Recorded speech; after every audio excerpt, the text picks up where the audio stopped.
Chapitre 30. Le sermon sur la montagne, les béatitudes, première partie. Jésus parle aux apôtres en leur assignant à chacun une place pour diriger et surveiller la foule qui monte dès les premières heures de la matinée avec des malades portés sur les bras ou sur des brancards ou qui se traînent avec des béquilles. Dans la foule, il y a Étienne et Hermas. L'air est pur et un peu frais, mais le soleil a vite fait de tempérer cet air de montagne un peu vif. C'est tout avantage, car le soleil donne à l'air une fraîcheur qui n'est pas désagréable. Les gens s'assoient sur des pierres ou des rochers épars dans la vallée entre les deux cimes. Certains attendent que le soleil ait séché l'herbe humide de rosée pour s'asseoir à même le sol. Il y a une foule nombreuse, venue de toutes les régions de Palestine et de toutes conditions. Les apôtres sont perdus dans la foule, mais comme des abeilles qui vont et viennent du pré au rucher, ils reviennent de temps à autre auprès du maître pour le renseigner, pour le questionner, pour avoir le plaisir que le maître les regarde de près. Jésus monte un peu plus haut que le pré qui est au fond de la vallée, s'adosse à la paroi d'un rocher et commence à parler. Plusieurs m'ont demandé pendant une année de prédication « Mais toi, qui te dis le Fils de Dieu, dis-nous ce qu'est le ciel, ce qu'est le royaume, ce qu'est Dieu, car nous avons des idées confuses. Nous savons que le ciel existe avec Dieu et les anges, mais personne n'est jamais venu nous dire comment il est, puisqu'il est fermé aux justes. On m'a même demandé ce qu'est le royaume et ce qu'est Dieu, et je me suis efforcé de vous expliquer ce qu'est le royaume et ce qu'est Dieu. Efforcé, non parce qu'il m'était difficile de m'expliquer, mais parce qu'il m'est difficile, pour un ensemble de circonstances, de vous faire accepter une vérité qui se heurte, en ce qui concerne le royaume, contre tout un édifice d'idées qui se sont accumulées au cours des siècles, et en ce qui concerne Dieu, contre la sublimité de sa nature.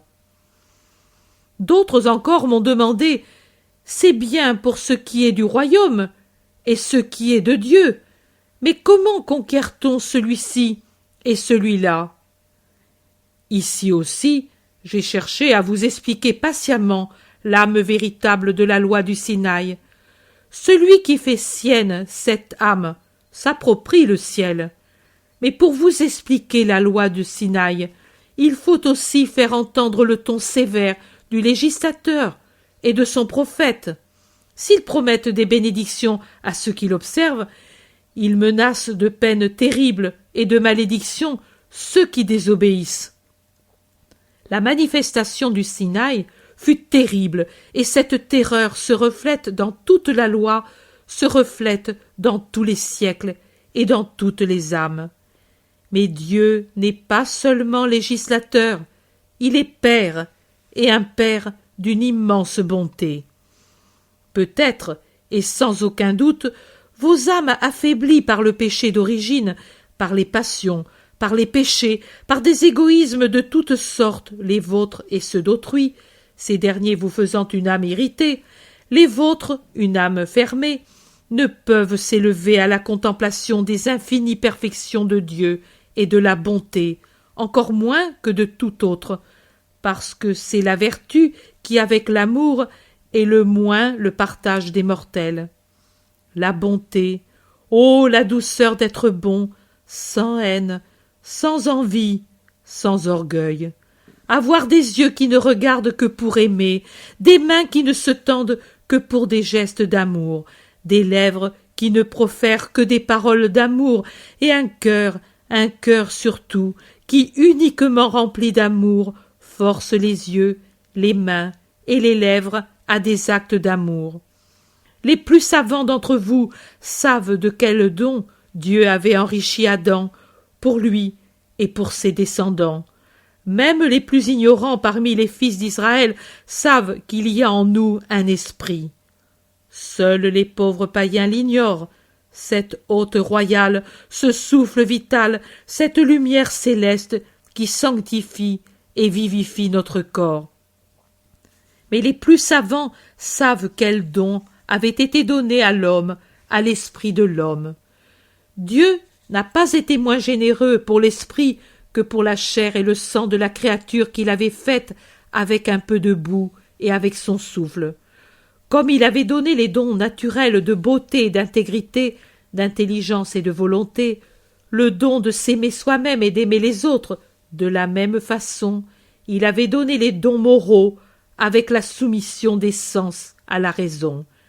Ainsi, dans la liberté et la maîtrise de soi et de la propre volonté, dont Dieu avait doté Adam, ne s'insinuait pas le pervers esclavage des sens et des passions, mais libre était l'amour de soi, libre la volonté, libre une juste jouissance, qui ne vous fait pas esclave en vous faisant sentir ce poison que Satan a répandu et qui déborde, en vous amenant hors du lit limpide sur des terrains fangeux, dans des marais malsains où fermentent les fièvres des sens charnels et des sens moraux. Pour que vous sachiez que le désir de la pensée vient aussi du sens. Et ils eurent des dons surnaturels, à savoir la grâce sanctifiante, le destin supérieur, la vision de Dieu. La grâce sanctifiante, la vie de l'âme, cette chose extrêmement spirituelle déposée dans notre âme spirituelle. La grâce qui nous fait fils de Dieu, car elle nous préserve de la mort du péché, et celui qui n'est pas mort vit dans la maison du Père, le paradis, dans mon royaume, le ciel. Qu'est-ce que cette grâce qui sanctifie et qui donne vie et royaume? Oh, n'employez pas des flots de paroles. La grâce, c'est l'amour. La grâce, par conséquent, c'est Dieu. C'est Dieu qui, en s'admirant dans la créature qu'il a créée parfaite, s'y aime, s'y contemple, s'y désire, se donne ce qui est sien pour multiplier son avoir, pour jouir de cette multiplication, pour s'aimer en tant d'êtres qui sont d'autres lui-même. Ô Fils, ne frustrez pas Dieu de ce qui est son droit, ne dépouillez pas Dieu de ce qui est son avoir, ne décevez pas Dieu en ce qui est son désir. Pensez qu'il agit par amour. Même si vous n'existiez pas, lui serait toujours l'infini, et sa puissance n'en serait pas diminuée. Mais lui, bien qu'étant complet dans sa mesure infinie, sans mesure, veut non pas pour lui ni en lui, il ne le pourrait pas puisqu'il est déjà l'infini, mais pour le créer, sa créature, lui veut augmenter l'amour bien que ce créé contienne déjà ce qui permet de donner la grâce, l'amour, pour que vous le portiez en vous à la perfection des saints, et pour que vous reversiez ce trésor, tiré du trésor que Dieu vous a donné avec sa grâce, et augmenté de toutes vos œuvres saintes, de toute votre vie héroïque de saint, dans l'océan infini où Dieu se trouve, dans le ciel. Divine, divine, divine citerne de l'amour, c'est ce que vous êtes, et à votre être n'est pas donnée la mort, car vous êtes éternel comme Dieu étant Dieu. Vous existerez, et votre être ne connaîtra pas de fin, parce qu'immortels comme les esprits saints qui vous ont suralimentés, en revenant en vous enrichis de vos propres mérites. Vous vivez et nourrissez, vous vivez et enrichissez, vous vivez et formez cette très sainte chose qui est la communion des esprits, depuis Dieu, esprit très parfait, jusqu'à ce tout petit qui vient de naître, qui prend pour la première fois le sein maternel. Ne me jugez pas mal au fond de votre cœur, vous qui êtes savants. Ne dites pas c'est un fou, c'est un menteur. Il faut qu'il soit fou pour parler de la grâce en nous, puisque la faute nous en a privés. Il ment en nous disant déjà unis à Dieu. Oui, la faute existe.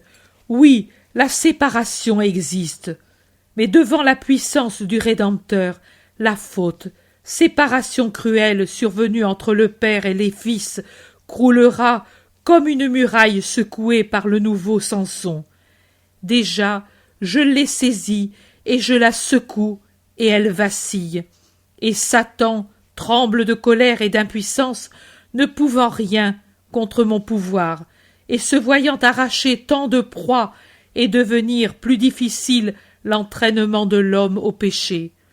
Parce que, quand, par mon intermédiaire, je vous aurai amené à mon Père, et que par l'effusion de mon sang et par ma douleur, vous serez devenus purs et forts, la grâce reviendra en vous, vivante, éveillée, puissante, et vous serez des triomphateurs, si vous le voulez. Dieu ne vous fait pas violence dans votre pensée, ni non plus dans votre sanctification. Vous êtes libres, mais il vous rend la force, il vous délivre de la domination de Satan. À vous de reprendre le joug infernal, ou de mettre à votre âme des ailes d'ange.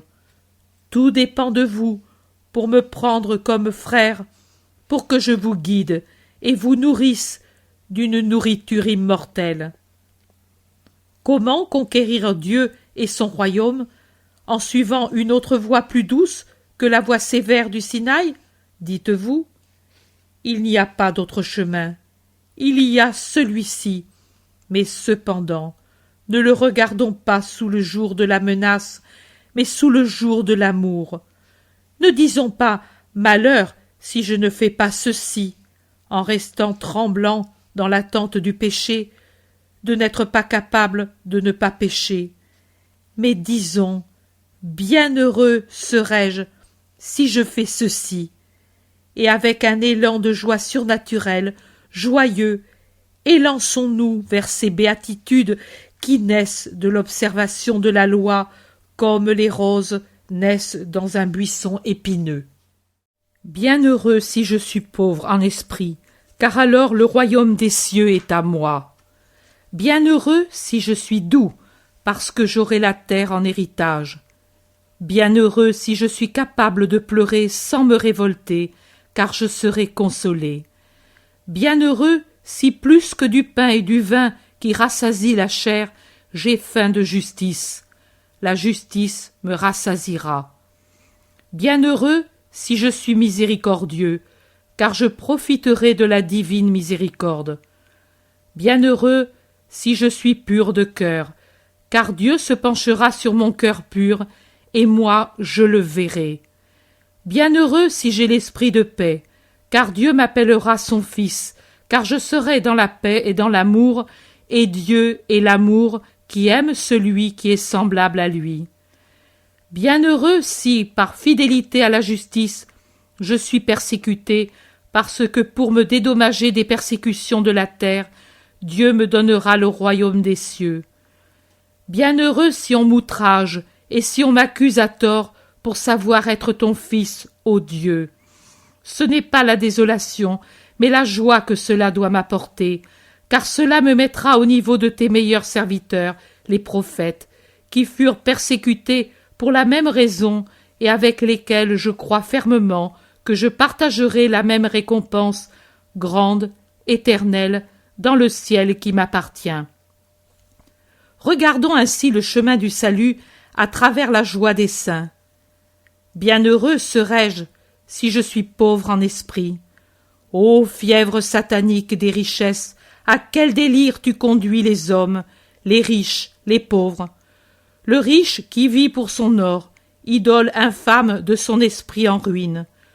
Le pauvre qui vit de la haine qu'il a pour le riche qui possède l'or, et même s'il ne se rend pas matériellement homicide, il proclame ses anathèmes contre les riches, leur souhaitant toutes sortes de maux. Il ne suffit pas de ne pas commettre le mal, il faut encore ne pas désirer le faire. Celui qui maudit en souhaitant malheurs et morts ne diffère pas beaucoup de celui qui tue matériellement, car il a en lui le désir de voir périr celui qu'il est. En vérité, je vous dis que le désir n'est qu'un acte que l'on retient, comme le fruit d'une conception déjà formée, mais non expulsée. Le désir mauvais empoisonne et corrompt, car il dure davantage que l'acte violent. Il s'enracine plus profondément que l'acte lui-même. Celui qui est pauvre en esprit, s'il est matériellement riche, ne pêche pas à cause de l'or, mais avec son or, il réalise sa sanctification parce qu'il en fait de l'amour. Aimé et béni, il est semblable à ces sources qui sauvent les voyageurs dans les déserts et qui se donnent sans avarice, heureuses de pouvoir se donner pour soulager ceux qui désespèrent. S'il est réellement pauvre, il est joyeux dans sa pauvreté et trouve son pain agréable.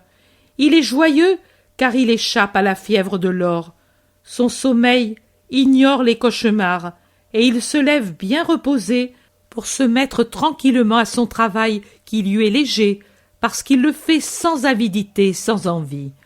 L'homme peut être riche matériellement avec l'or, moralement par ce qu'il affectionne. Sous le nom d'or, on comprend non seulement les ressources pécuniaires, mais les maisons, les champs, les bijoux, les meubles, les troupeaux, tout ce qui en somme donne l'aisance à la vie. Les richesses morales consistent dans les liens de parenté ou de mariage, les amitiés, les richesses intellectuelles, les charges publiques. Comme vous le voyez, pour la première catégorie, le pauvre peut dire « Oh, pour moi, il me suffit de ne pas envier celui qui possède et je me contente de la situation qui m'est imposée. » Pour la seconde, celui qui est pauvre doit encore se surveiller, car le plus misérable des hommes peut devenir coupable si son esprit n'est pas détaché. Celui qui s'attache immodérément à quelque chose, celui-là pêche. Vous direz, mais alors, nous devons haïr le bien que Dieu nous a accordé. Mais alors, pourquoi commande-t-il d'aimer le père, la mère, l'épouse, les enfants? Et pourquoi dit-il, tu aimeras ton prochain comme toi-même? Il faut distinguer. Nous devons aimer le père, la mère, l'épouse et le prochain, mais dans la mesure que Dieu nous a fixée, comme nous-mêmes. Tandis que Dieu doit être aimé par-dessus tout, et avec tout nous-mêmes. Nous ne devons pas aimer Dieu comme nous aimons ceux qui nous sont les plus chers. Celle-ci parce qu'elle nous a allaités, cette autre parce qu'elle dort sur notre poitrine et qu'elle nous donne des enfants. Mais nous devons l'aimer avec tout nous-mêmes, c'est-à-dire avec toute la capacité d'aimer qui existe dans l'homme. Amour de fils, amour d'époux, amour d'amis, et, oh, ne vous scandalisez pas, amour de père. Oui, pour les intérêts de Dieu, nous devons avoir le même soin qu'un père a pour ses enfants, pour lesquels il veille avec amour sur ses biens et les développe, et s'occupe et se préoccupe de sa croissance physique et culturelle et de sa réussite dans le monde. L'amour n'est pas un mal et ne doit pas devenir un mal. Les grâces que Dieu nous accorde ne sont pas un mal et ne doivent pas devenir un mal. Elles sont amour. C'est par amour qu'elles sont données. C'est avec amour qu'il faut user de ces richesses d'affection et de bien que Dieu nous accorde. Et seul celui qui ne s'en fait pas des idoles, mais des moyens pour servir Dieu dans la sainteté, montre qu'il n'a pas d'attachement coupable pour ses biens. Il pratique alors la sainte pauvreté d'esprit qui se dépouille de tout pour être plus libre de conquérir le Dieu saint, suprême richesse. Conquérir Dieu, c'est-à-dire posséder le royaume des cieux. Bienheureux serai-je si je suis doux. Cela peut sembler contraster avec les exemples de la vie journalière. Ceux qui manquent de douceur semblent triompher dans les familles, dans les villes et les nations. Mais est-ce un vrai triomphe? Non, c'est la peur qui en apparence tient soumis ceux qui sont accablés par un despote. Mais en réalité, ce n'est qu'un voile qui cache le bouillonnement de la révolte contre le tyran. Ils ne possèdent pas les cœurs de leurs familiers, ni de leurs concitoyens, ni de leurs sujets, ceux qui sont coléreux et dominateurs. Ils ne soumettent pas les intelligences et les esprits à leurs enseignements, ces maîtres du « je l'ai dit » et « je l'ai dit ». Mais ils ne forment que des autodidactes, des gens qui recherchent une clé qui puisse ouvrir les portes closes d'une sagesse ou d'une science dont ils soupçonnent l'existence et qui est opposée à celle qu'on leur impose. Ils n'amènent pas à Dieu ces prêtres qui ne vont pas à la conquête des esprits avec une douceur patiente, humble, aimante, mais qui semblent des guerriers armés qui se lancent à l'attaque tant ils marchent avec violence et intransigeance contre les âmes. Ô pauvres âmes, si elles étaient saintes, elles n'auraient pas besoin de vous, prêtres, pour rejoindre la lumière.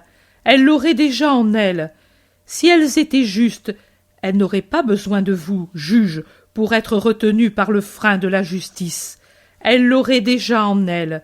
Si elles étaient saines, elles n'auraient besoin de personne pour les soigner. Soyez donc doux, ne mettez pas les âmes en fuite, attirez-les par l'amour, car la douceur, c'est de l'amour tout comme la pauvreté d'esprit. Si vous êtes doux, vous aurez la terre en héritage. Vous amènerez à Dieu ce domaine qui appartenait à Satan. En effet, votre douceur, qui est aussi amour et humilité, aura vaincu la haine et l'orgueil, en tuant dans les âmes le roi abject de l'orgueil et de la haine, et le monde vous appartiendra, et donc appartiendra à Dieu, car vous serez les justes qui reconnaissent Dieu comme le maître absolu de la création, à qui on doit donner louange et bénédiction et rendre tout ce qui lui appartient. Bienheureux serai-je si je sais pleurer sans me révolter. La douleur existe sur la terre, et la douleur arrache des larmes à l'homme. La douleur n'existait pas, mais l'homme l'a apportée sur la terre, et par la dépravation de son intelligence s'efforce de la faire croître de toutes les façons. Il y a les maladies, les malheurs qu'amène la foudre, la tempête, les avalanches, les tremblements de terre. Mais voilà que l'homme, pour souffrir et surtout pour faire souffrir, car nous voudrions que ce soit non pas nous, mais les autres qui pâtissent des moyens étudiés pour faire souffrir, voilà que l'homme invente des armes meurtrières toujours plus terribles et des tortures morales toujours plus astucieuses. Que de larmes l'homme arrache à l'homme à l'instigation de son roi secret, Satan. Et pourtant, en vérité, je vous dis que ces larmes n'amoindrissent pas l'homme, mais le perfectionnent. L'homme est un enfant distrait, un étourdi superficiel, un être d'intelligence tardive, jusqu'à ce que les larmes en fassent un adulte réfléchi, intelligent. Seuls ceux qui pleurent ou qui ont pleuré savent aimer et comprendre. Aimer les frères qui pleurent comme lui, les comprendre dans leur douleur, les aider avec une bonté qui a éprouvé comme cela fait mal d'être seul quand on pleure. Et ils savent aimer Dieu, car ils ont compris que tout est douleur excepté Dieu, parce qu'ils ont compris que la douleur s'apaise si on pleure sur le cœur de Dieu, parce qu'ils ont compris que les larmes résignées qui ne brisent pas la foi, qui ne rendent pas la prière aride, qui ne connaissent pas la révolte, changent de nature et de douleur deviennent consolation. Oui, ceux qui pleurent en aimant le Seigneur seront consolés. Bienheureux serai-je si j'ai faim et soif de justice. Du moment où il naît jusqu'au moment où il meurt, l'homme est avide de nourriture. Il ouvre la bouche à sa naissance pour saisir le tétin. Il ouvre les lèvres pour absorber de quoi se restaurer dans les étreintes de l'agonie. Il travaille pour se nourrir. La terre est pour lui comme un sein gigantesque auquel il demande incessamment sa nourriture pour ce qui meurt. Mais qu'est l'homme? Un animal? Non, c'est un fils de Dieu, en exil pendant des années plus ou moins nombreuses, mais sa vie n'est pas finie quand il change de demeure. Il y a une vie à l'intérieur de la vie, comme dans une noix. Il y a le cerneau. ce n'est pas la coque qui est la noix, mais c'est le cerneau intérieur qui est la noix. Si vous semez une coque de noix, rien ne pousse, mais si vous semez la coque avec la pulpe, il naît un grand arbre. Il en est ainsi de l'homme. Ce n'est pas la chair qui devient immortelle, c'est l'âme, et il faut la nourrir pour l'amener à l'immortalité à laquelle, par amour, elle peut amener la chair dans la résurrection bienheureuse. La nourriture de l'âme, c'est la sagesse et la justice. On les absorbe comme un liquide et une nourriture fortifiant. Et plus on s'en nourrit, plus augmente la sainte avidité de posséder la sagesse et de connaître la justice. Mais il viendra un jour où l'âme insatiable de cette sainte faim sera rassasiée. Ce jour viendra. Dieu se donnera à son enfant. Il l'attachera directement à son sein. Et l'enfant au paradis se rassasiera de la mère admirable qui est Dieu lui-même et ne connaîtra jamais plus la faim, mais se reposera bienheureux sur le sein divin. Aucune science humaine n'atteint cette science divine.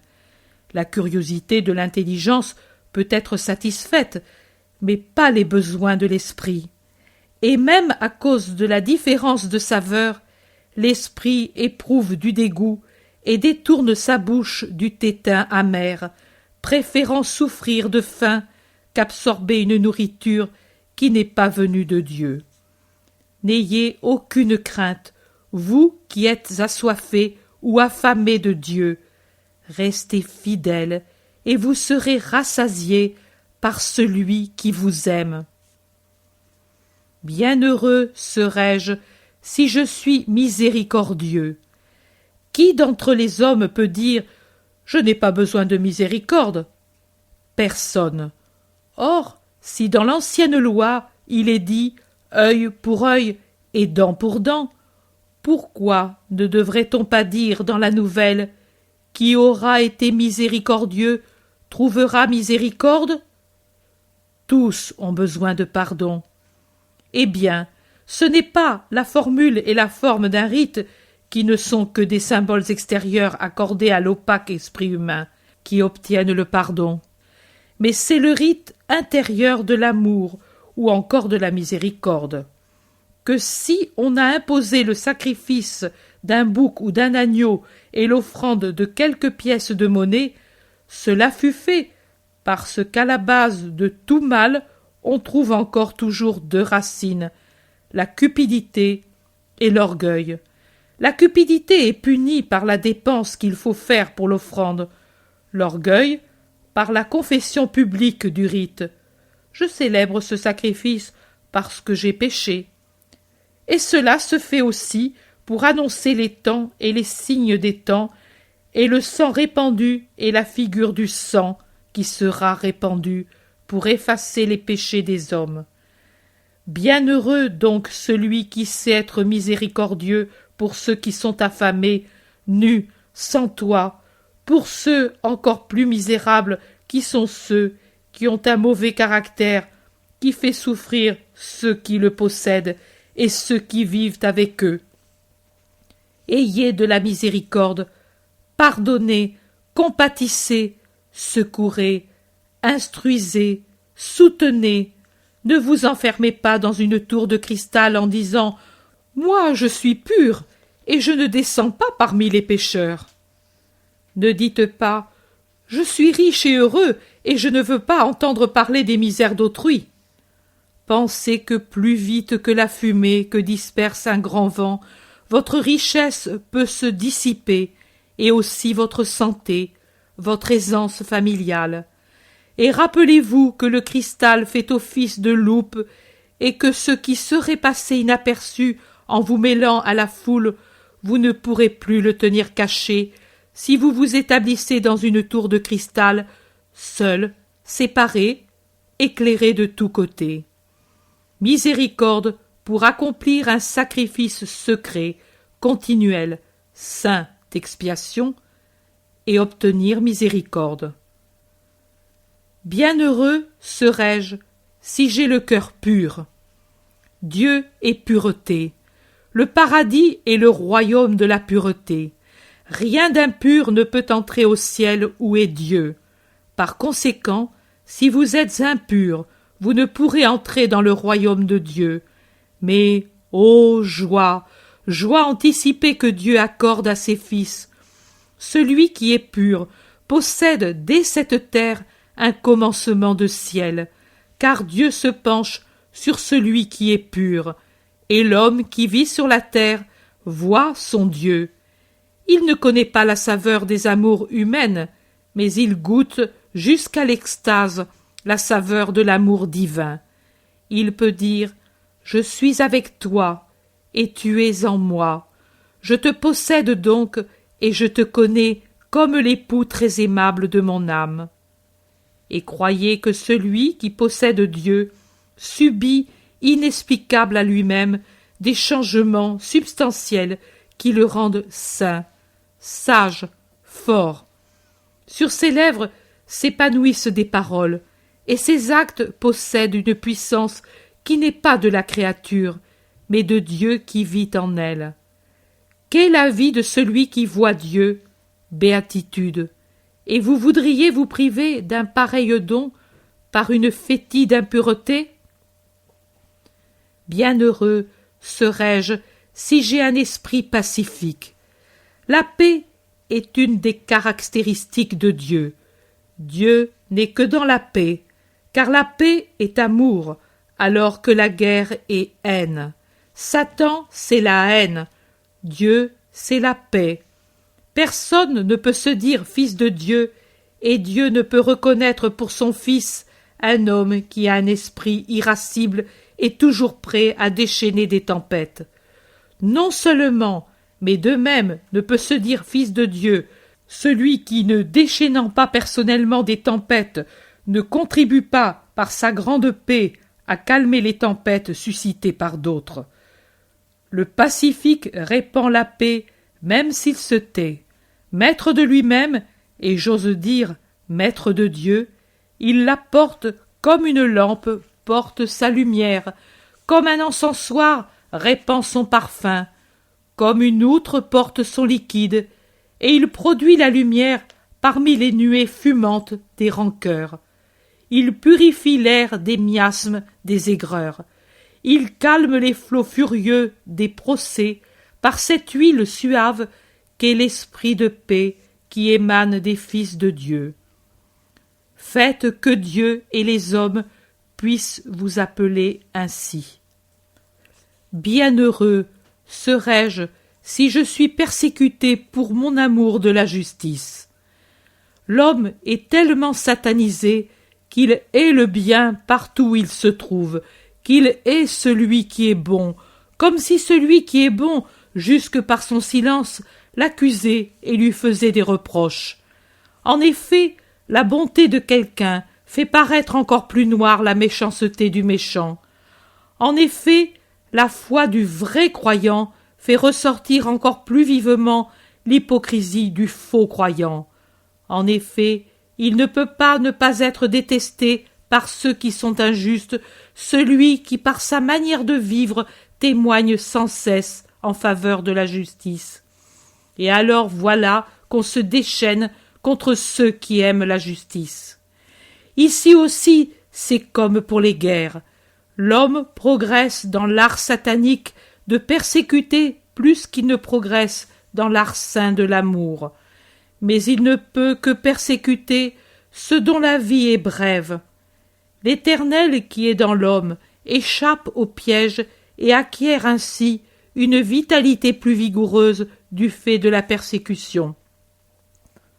La vie s'enfuit par les blessures qui saignent ou pour les privations qui épuisent celui qui est persécuté. Mais le sang fait la pourpre du futur roi, et les privations sont autant d'échelons pour s'élever jusqu'au trône que le Père a préparé pour ses martyrs, auxquels sont réservés les sièges royaux du royaume des cieux. Bienheureux serais-je si l'on m'outrage et me calomnie. Ne faites que ce qui peut mériter que votre nom soit inscrit dans les livres célestes, là où ne sont pas notés les noms d'après les mensonges des hommes et les louanges décernées à ceux qui les méritent le moins, mais où, par contre, sont inscrites avec justice et amour les œuvres des bons, pour qu'ils puissent recevoir la récompense promise à ceux qui sont bénis de Dieu. Jusqu'à présent, on a calomnié et outragé les prophètes, mais quand s'ouvriront les portes des cieux, comme des rois imposants, ils entreront dans la cité de Dieu, et ils seront salués par les anges, chantant de joie. Vous aussi, outragés et calomniés pour avoir appartenu à Dieu, aurez le triomphe céleste, et quand le temps sera fini et le paradis rempli, alors toute larme vous sera chère, parce que par elle vous aurez conquis cette gloire éternelle qu'au nom du Père je vous promets. Allez, demain je vous parlerai encore.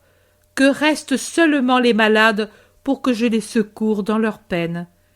Que la paix soit avec vous, et que la méditation du salut, par le moyen de l'amour, vous mette sur la route qui aboutit au ciel.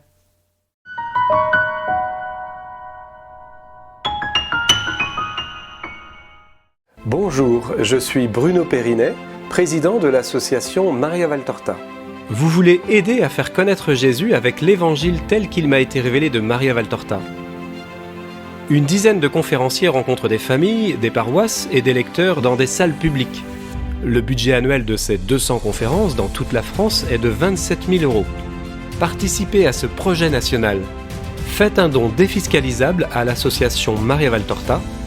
Il vous sera délivré un reçu fiscal vous permettant d'obtenir une réduction d'impôt de 66%. www.associationmariavaltorta.fr. L'intérêt pour les écrits de Maria Valtorta ne cesse de grandir. Et les fruits récoltés, vocation, conversion, sont immenses. Visionnaire de la vie du Christ, de la conception de Marie jusqu'au début de l'Église, sa description des personnages, de leur psychologie, la précision des lieux où ils évoluent, des coutumes et mœurs de l'époque, est proprement sidérante et à ce jour inégalée.